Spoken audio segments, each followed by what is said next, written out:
আমাদের যখন ডায়ালিসিস হয় তখন আমাদের দু জায়গায় নিডল পুশ করা হয়, তো একটা আর্টারিতে আর একটা ভেনে। তো ওই যেটা চ্যানেলটা সেটা মানে যাতে ভালো থাকে তার জন্য কি বলে, রেগুলার এক্সারসাইজ করতে বলে হাতে। একটা হলুদ কালারের দেখবেন স্মাইলি বল আছে। আমাকে ইয়েতে যখন ছিলাম ব্যাঙ্গালোরে, তখন সব পেশেন্টদেরই ওটা বলে দিয়েছিল, আমাকেও দিয়েছিল।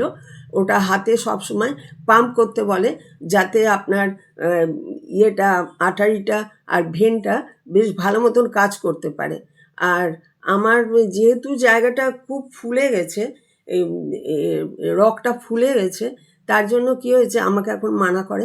কিন্তু ম্যাক্সিমাম পেশেন্টই দেখি একটা বল বা অন্য ধরনের একটা আয়রনের কি একটা নিয়ে আসে শক্ত মতন, ওই ডায়ালিসিস শুরু হওয়ার আগে ওটা সব সময় হাতে এক্সারসাইজ করতে বলে। এক্সারসাইজ করলে কি হবে, আপনার নার্ভটা ওটা বেশ ভালো মতন দেখতে পাবে ওরা, আর তাহলে নিডলটা পুশ করতে ওদের সুবিধা হবে, আর আপনার ব্যথা লাগবে না। আর দেখুন, আমি যেটা দেখেছি আমার ডায়ালিসিস সেন্টারে, আমি সেটাই বললাম, আমি সেটা আপনাদের সাথে শেয়ার করেছি। আপনাদের দিয়েছি কি না এরকম স্মাইলি বল, আপনারা আমাকে কমেন্ট করে জানাবেন। আর ডায়ালিসিস পেশেন্টদের তো আমি যতদূর জানি একই নিয়ম, সব জায়গায় একইভাবে করা হয়। আজ রাখছি, ধন্যবাদ।